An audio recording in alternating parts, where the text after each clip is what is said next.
Bonjour à tous et à toutes, je suis Morgane Caillot, interne de médecine générale en 4e semestre en région Centre-Val de Loire et du coup président ici de l'ISNAR-IMG que vous connaissez tous.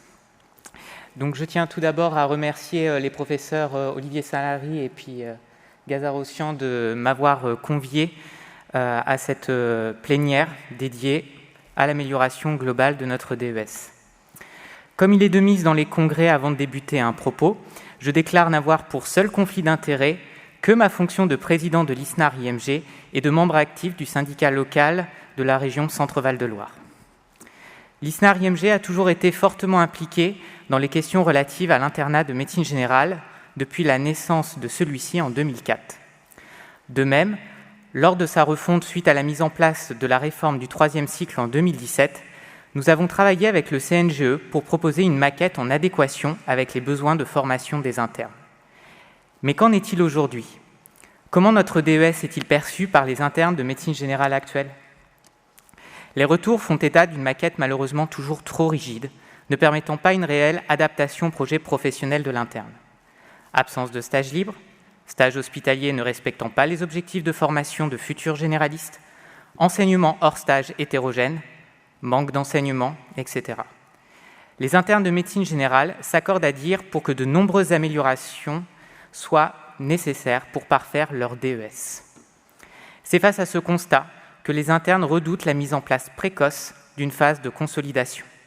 En effet, comment leur garantir que cette 4e année ne sera pas qu'une simple année de plus dans leur internat, durant laquelle ils devront continuer à travailler dans un stage inadapté, en attendant d'enfin pouvoir terminer leurs études et exercer comme ils le souhaitent ? C'est bel et bien pour assurer les internes quant à l'utilité et à la pertinence d'une refonte de notre DES en 4 ans que nous avons besoin de garanties. Celles-ci seront le fondement d'un contrat tacite entre enseignants et étudiants, visant à définir un objectif commun d'amélioration de notre DES. 2 notions clés se dessinent dans les attentes des internes de médecine générale quant à l'évolution de notre DES. Liberté et souplesse et professionnalisation. En ce qui concerne la première notion, la maquette actuelle reste très rigide, ce qui est largement décrié par les internes de médecine générale.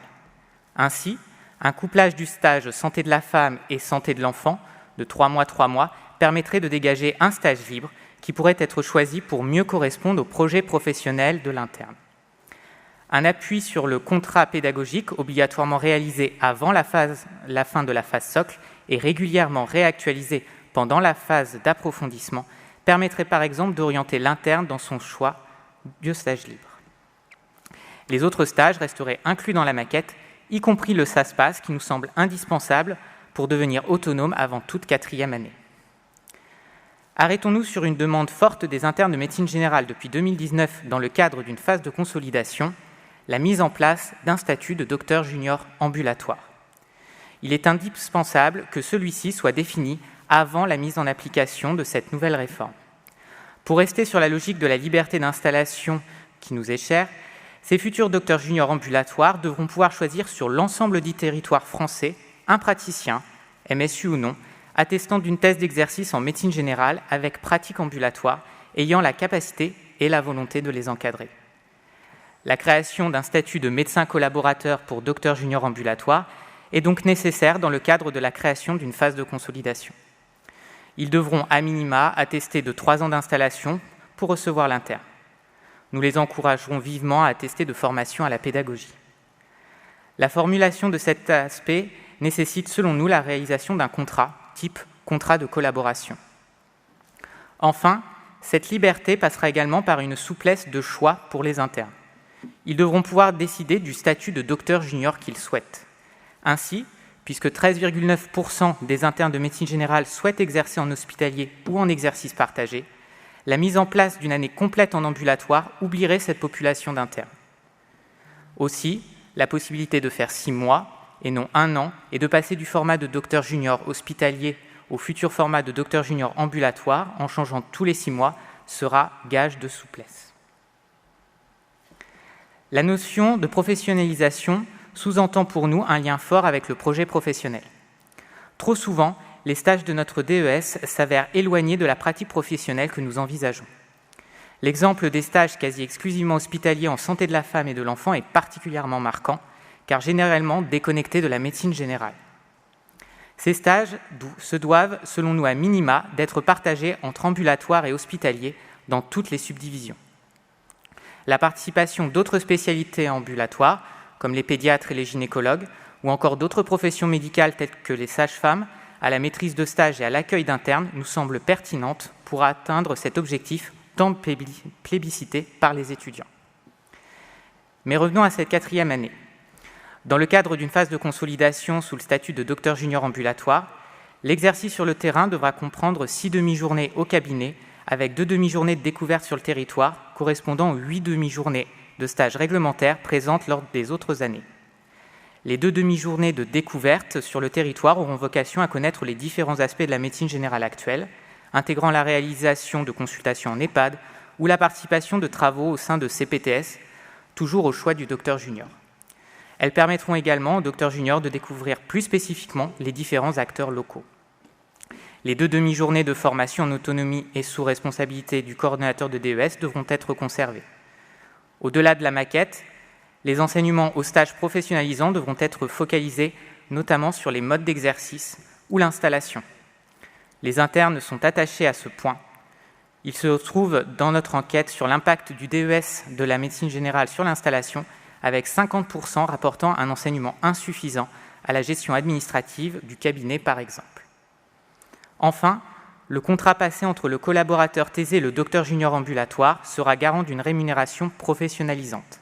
Ainsi, l'exercice libéral conduira au paiement à l'acte avec un dispositif le permettant.